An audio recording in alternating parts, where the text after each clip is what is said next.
Hey, welcome back, guys. We are back live in FSL PUBG Open. Obviously, we are playing PUBG Mobile.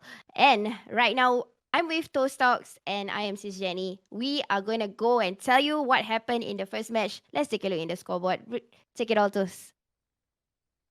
So after game number one, Alter Ego Dion with that 27 points. If you look at round number one, 27 points, eclipsing Bellatron's 14 kills to make sure that they are in the top spot. Bellatron, if they had actually secured one more kill, they would have tied for first place, but they will have to settle for second spot with 26 points. Revenger Thea in third with 17. Victim Reaper, we've seen a lot of them in the kill feed, but unfortunately they only managed to secure, I believe, quite little kills. So all of these points were due to placement points. So 13 points for Victim Reaper. Valdez, lady streamer, in fifth with 12 points. FGID Black Swan in sixth with ninth. Dewa United Grizel, seventh spot, sharing it with Luna Nera. So 5 points apiece. A Revenger Blood Rain in ninth with two, and we do see multiple teams sharing the 10th spot with just 1 point. That's Dr. Sir Cloud Powerpuff Girls, Sabrina Esteria, as well as Valdez Euphrosyne.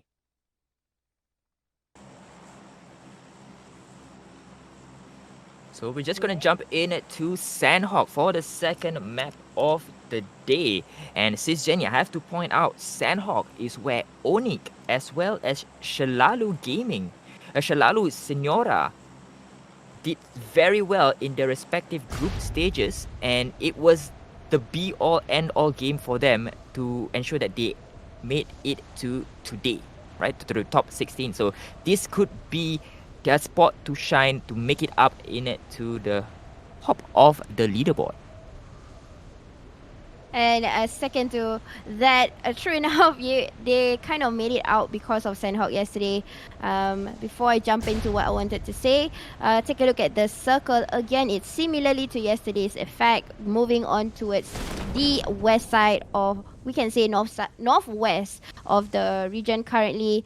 I would say right now is the island of Hatin. They just got to focus on that, which is pretty tricky because if you can see the three different peninsula that is being divided, that particular island is the smallest, and to make the entire 16 teams or the players, 64 players in total, to be in this small island, it will be tricky. So we might be seeing a lot of the players trying to survive doing the dog paddle in the water, because the amount of water that is covered in the current circle is at least about 60%, including the small lakes that divides the rest of the islands away. But then again, this is Sandhawk, where the circle will scam us. It might just give a hard shift and just remotely move in the center.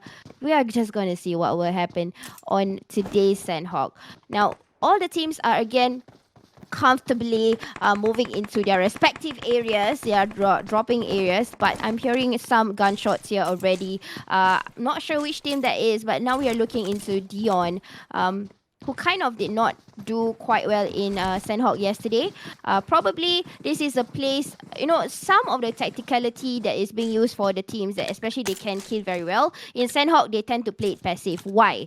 Why is this important? Because teams that can kill for the bigger maps, it's not a problem for them. But for them to be eliminated early in Sandhawk, which is going to give them 0 points, especially being on the 13 to the 16th place, it will be a disadvantage because there is a one map you get 0 points, you will see a big difference in the scoreboard. So teams like this, they will do a different approach where they will try to get 1 or 2 placement points. So at least in a way, if they don't get kills, because Inside Hawk is ridiculously hard to kill, everybody is in this small 20 by 20 map measurement, and you can just scope in and you can see a whole lot of different alternatives to kill. Like you can see a lot of people to kill, and that's the reason why certain teams will play it passive. Not saying that they cannot kill. They are doing so that they can get the placement and maybe 1 or 2 kills along the way. So we might see this happening, and maybe that is the similar water ripple effect that will happen to BTR, because right now you can see that they are being contacted by LNR. Probably know that BTR kind of dropped in there. They kind of expect them to come in here, but BTR is not doing any pressure fire. And we do see some form of respect here from all teams. So don't see any hot drops in Sandhawk. So BTR being left alone in the boot camp when they dropped, but it seems like Dust has already given the information that there are players jumping in quite near them. So they are starting to push. Looking at the minimap, they are starting to push onto Luna Nera. So can BTR get this early elimination here? So we're not quite sure just yet. They are still quite a distance away. We do see Asha scoping in to Zula's location, but I don't think they'll go for it. Oh, I am wrong. They started. Baby La has started the party early for BTR, knocking out Zula. That's a long range effort there by Baby La. This Jenny is very early aggression here shown by BTR. Yep, and just saluting to the accuracy of players from BTR, especially Baby La. That was not even a spray, guys. That was just tapping. Probably all she needed to do was getting a confirmed engagement. Maybe was scoping in, knowing that the enemy can see one of the players from TR, and then they use that as an elevation to get the kill straight, because that was a fast elimination. Not only a knockout, immediately kill. Why? Because if you realize the enemy, when she started to knock out that person, there was no allowance to run at the back. So when the moment she knocked that person down, she get a straight kill because there's no form of cover after that. Back into the kill feed, I'm seeing Onyx contacting another team, but still looking into BTR, and how look at that off angle, just doing a TPP after that, immediately taking it down. This is a fast pulse, and look at Dust shots. It's super painful, guys. Super painful when VH here actually tried to use a Uzi. Usually Uzi's bullet drop are faster than any other gun, especially when you're in the close combat. But no, not enough time to even finish whatever I wanted to say. That is how fast BTR works. Not even a minute, guys. It was just between seconds they managed to get a wipeout. And um, this is not an engagement where they choose to engage. It's actually being they were forced to engage, because to what we can see, how BTR start to engage ever since today's match, Erangel, they will keep quiet in the first few minutes. They will not go all out, unlike as compared to yesterday. This is a forced engagement from LNR, but you know what? The game's back on you. LNR did not successfully bring them out. In fact, they got themselves back in the lobby. So it is quite dangerous to force someone to fight in the early minutes of Sandhawk. I believe LNR definitely, if they did their homework, they definitely would have known that Bellatron would have jumped into bootcamp, and their area was definitely quite close on to bootcamp. But looking at Monochrome, they seem to be having a tour of the island, a duck tour of the island, right? They landed in somewhere between Quarry and Lakawi, and they are dog paddling it all the way over into the safe zone. So SEAL Team 6 right there for Monochrome. And Sabrina, they are somewhere near bootcamp, and I believe they were expecting to be going up against Team Bellatron, but Bellatron is far from that area at this point of time. Yeah, and then we are looking into the engagement of Team 14. Again, Valdez versus RVGA. These two teams managed to meet up again many a times yesterday. This time, I want to see a difference where Valdez might take down RVG instead of the other way around. Because yesterday, I believe what we saw was Revenger took more of the kills as compared to Valdez. So Thailand, come on man. Thailand commenters, supporters, please spam inside. Give your team a support, because we know how aggressive you are, and it will definitely be reflected to these ladies. RVG. Again, I just said about Thailand. There you go. RVG from Thailand coming out, taking down people from Monochrome, if I'm not wrong, Sasa. So we might see that later on. Just look into this engagement for now. Velders managed to revive 3 of the members. When initially 2 of them were down, they managed to get away, scoot away from Revenger. So this might be quite interesting to see how they fight. They will try to outsmart one another. If you can see the rotation now, they brought 3 men down. Oh, sorry, 3 ladies down. One of them is being patched on top, probably trying to be the scouter or even a bait. Um, to make them just look into bells. But the others, when they try to give Bell a shot, the other of the RVG ladies will take the rest of Velda's members down. This is exactly what's happening. Yep, there you go. They were busy looking into bells that was running on top, but the rest of them are slowly trying to keep the shots in, not realizing that hey, they've already rotated, they have flank in. But I'm sure Velders know what's happening. That's the reason why they are keeping their steps, not moving, not showing any allowance, any body allowance to compromise exactly where they are. It's a very smart move from both teams. Again, outsmarting enemies. Usually we will see this kind of tacticality in the final rounds, and we are definitely seeing it from these two different countries. Okay, guys, this is Thailand versus Indonesia. Similar game meta here. Oh, we probably have to backtrack on it to monochrome. So monochrome, like we mentioned earlier, right? They were dog paddling into the circle, but they got knocked down. I believe 2 players were knocked down. So they basically swam for just to get half of their firepower reduced. But we do see Onyx as well in the kill feed. So like we mentioned, this is where Onyx is best at. Right? They made it their home in game number 3 during the group stages, and they managed to bring themselves into the top 16. So teams like Onyx as well as Shalalu definitely will be relishing at this map to gain a few more points to get higher into the chart. But teams like Alter Ego, Bellatron, Sabrina, and Velders, they in the group stages, they found it very hard to actually breach into the top 10, I believe. And for them to get eliminated early on, it kind of breaks their momentum, especially for teams like Bellatron and Alter Ego, because they already secured the top 2 spot in game number 1. So to quickly be eliminated in game number 2 would not do very good for their momentum. But again, they're not eliminated just yet. This is purely based on the group stage results, as we see Bellatron as well as Alter Ego still in here. But we are now looking at team at number 10, Revenger Blood Rain. Just trying to chuck that grenade, does not enter the house as Gelato. I think Gelato was trying to hope that it goes in. So Laya tries to go for the knock. Gets one player down. It is Sky from Valdez. Oh. And at team number 14, they have been eliminated. Valdez Euphrosyne. Unfortunately, the second team to be eliminated here, Sis Jenny. Yes, and I was actually counting down the seconds on how long it took them to pressure the entire Velders, because they were all separated nicely. Do you know how long it was? It was only 25 seconds. Because there is a fact somewhere when you Google about PUBG tactics. Any engagement that is more than 1 minute, call it off. Why? Because it will be too late for you to outsmart the enemy. In fact, when it's already more than 1 minute, or even the 35 seconds call, and you still cannot get 2 knockouts, you are going to get third party. So this is respectfully, they learn, they train, and 25 seconds to get engagement. Not only that, a wipeout immediately to Velder. So really respect. I really admire on how these Indonesia teams train. They are not only using the right guns, using the right meta, they are also using math as their calculation. If you are familiar to the PUBG grounds, Ryzen, one of the popular professional players, this is the men's team. He is very good with his calculation, guys. Legit. I saw his interview.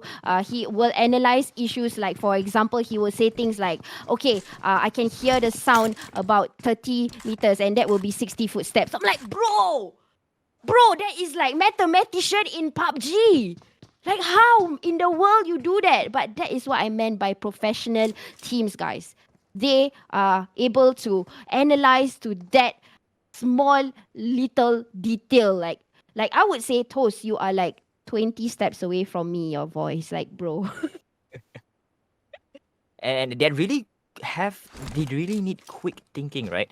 Especially when playing this kind of battle royale game, because at the end of the day, intelligence, and I mean game intel really counts for something, because with all the intel in the world, if you cannot act on it, then all that intel is for nothing.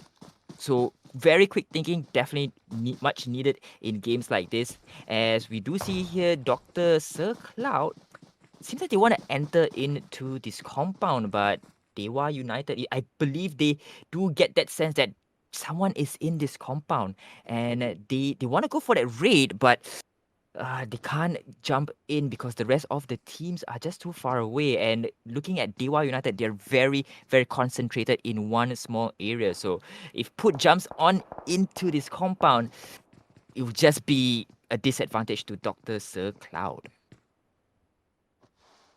Maybe, but actually, it's a similar trade that they did yesterday, similarly to MPX. Something about Malaysian teams that is in common is when they do a wipe down, they are fast. Like yesterday, if you recall how MPX and even Put's team or PPG, when they bring one person down, the next person will get the second and third, and the fourth person will take the fourth one. So they, in a way, they minimize the sound effect of the guns and the gunshots, so that the other teams that might want to come in, they will already get the cover, they would already get the loot, and they are ready to fight. Usually, this is like the ends, the icing on the cake, where the ends will come in after they hear the gunshots, and this is how strategic Malaysian teams are.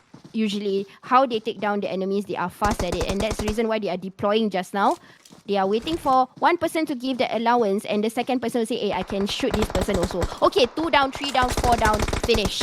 And now moving on into Dion, who is seeing RBG moving in the open, probably doing a bait again. This today probably we will not see much mistakes. We would see traps, we would see tricks, and I believe very much this is a trick. And true enough, Kia was looking at that player that was running, but November was actually just waiting for that person to shift to give a better engagement. And true enough, one of them went down straight. But again, in the kill feed, it keeps happening now and then. So I do want you guys to keep checking out the kill feed here. Besides looking at how tactical these teams are performing. Now here I will definitely get a revive from from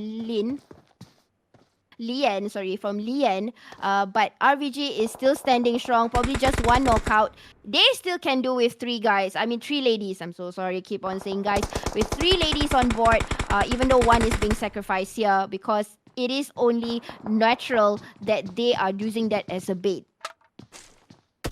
Right, and you really hit the nail on the head when you say teams, they don't want to make any mistakes, because this is the grand finals, ladies and gentlemen. So you do not want any single mistake, because just a single mistake in any map, you might think that it's just the second map, but think of it this way: a single knockdown in game number 2 in the 5th circle, for example, and you can't get, and you're going up against a 4-man squad, that's immediately a disadvantage to you.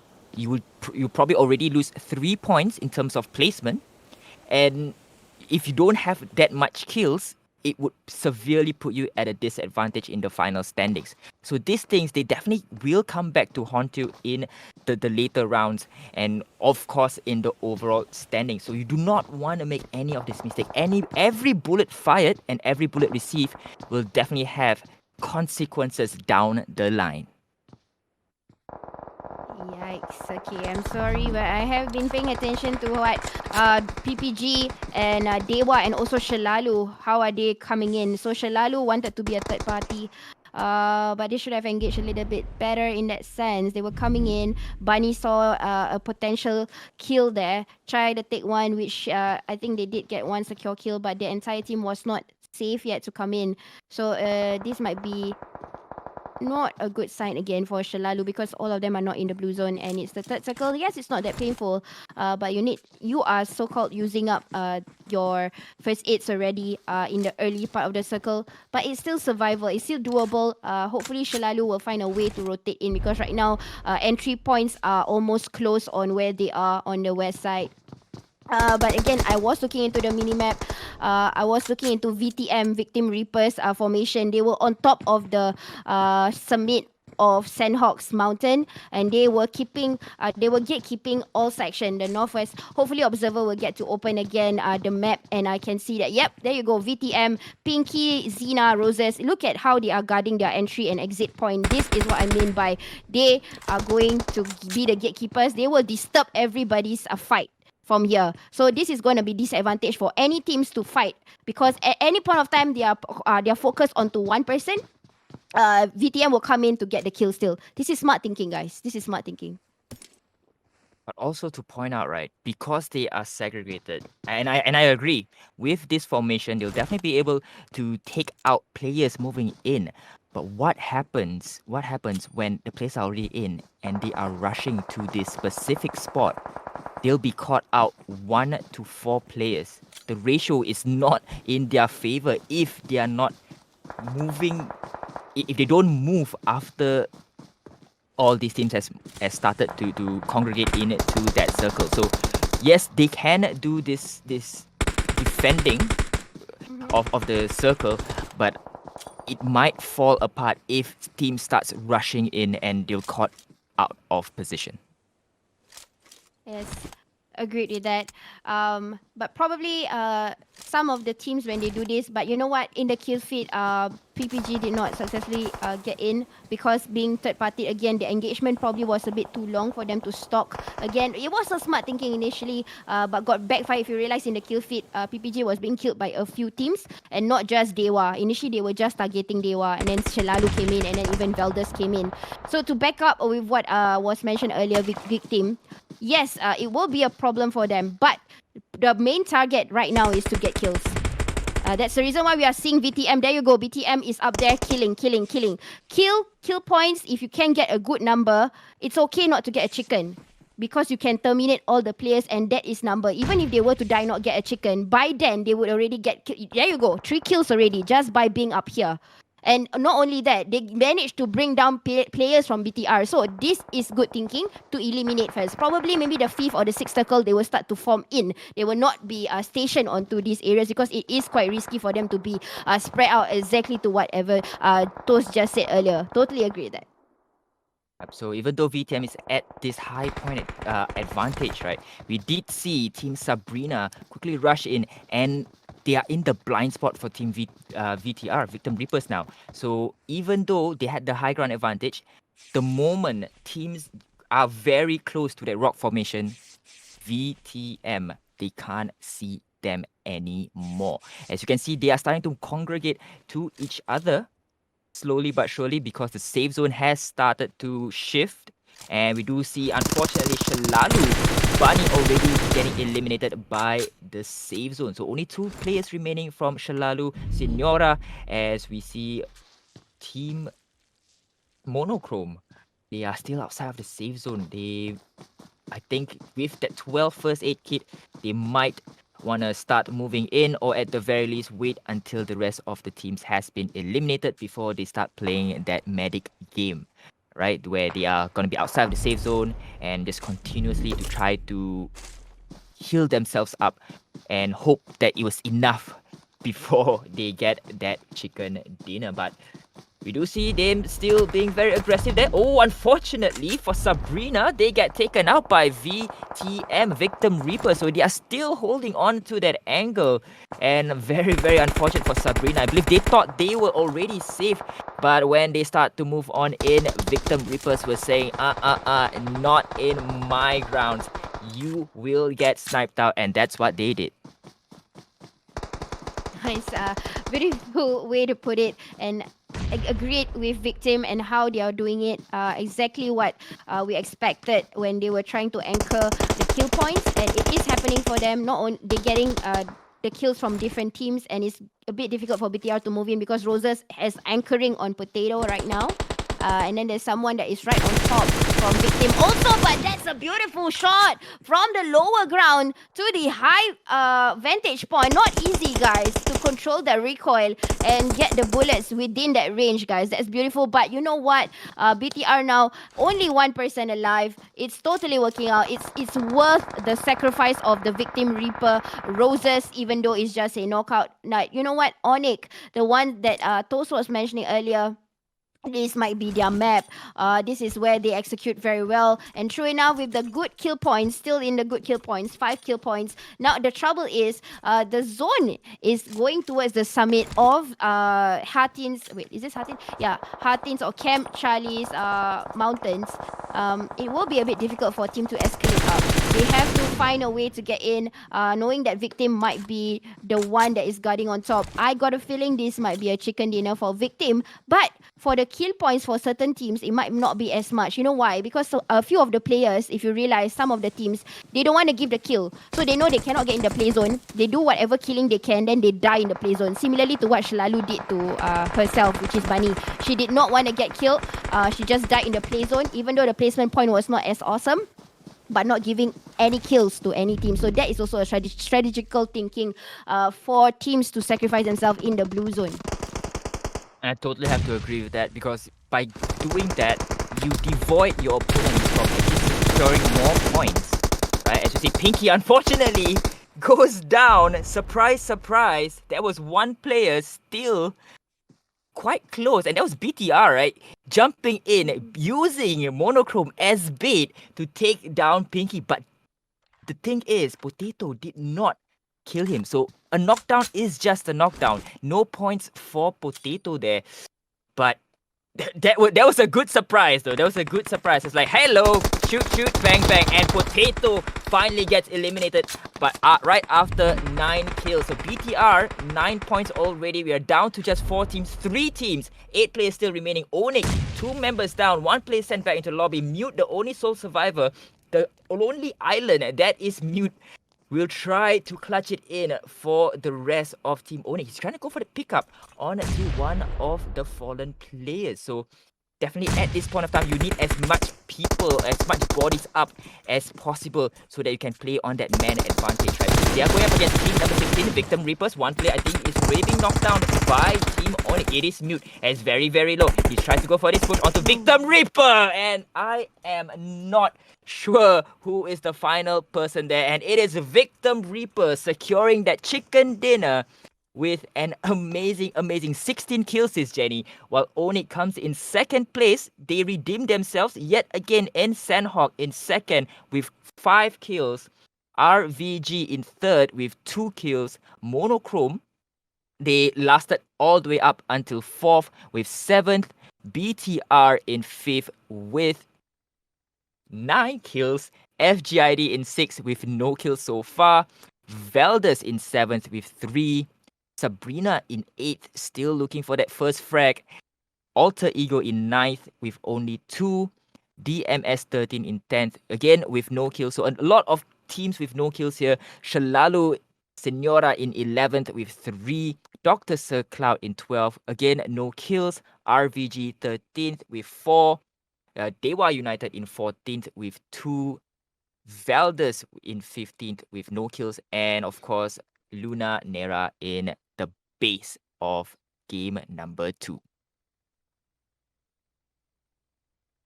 And Onyx, Jenny, proved yet again that Sandhawk is where they redeem themselves. Second place after a dismal game number 1 for them.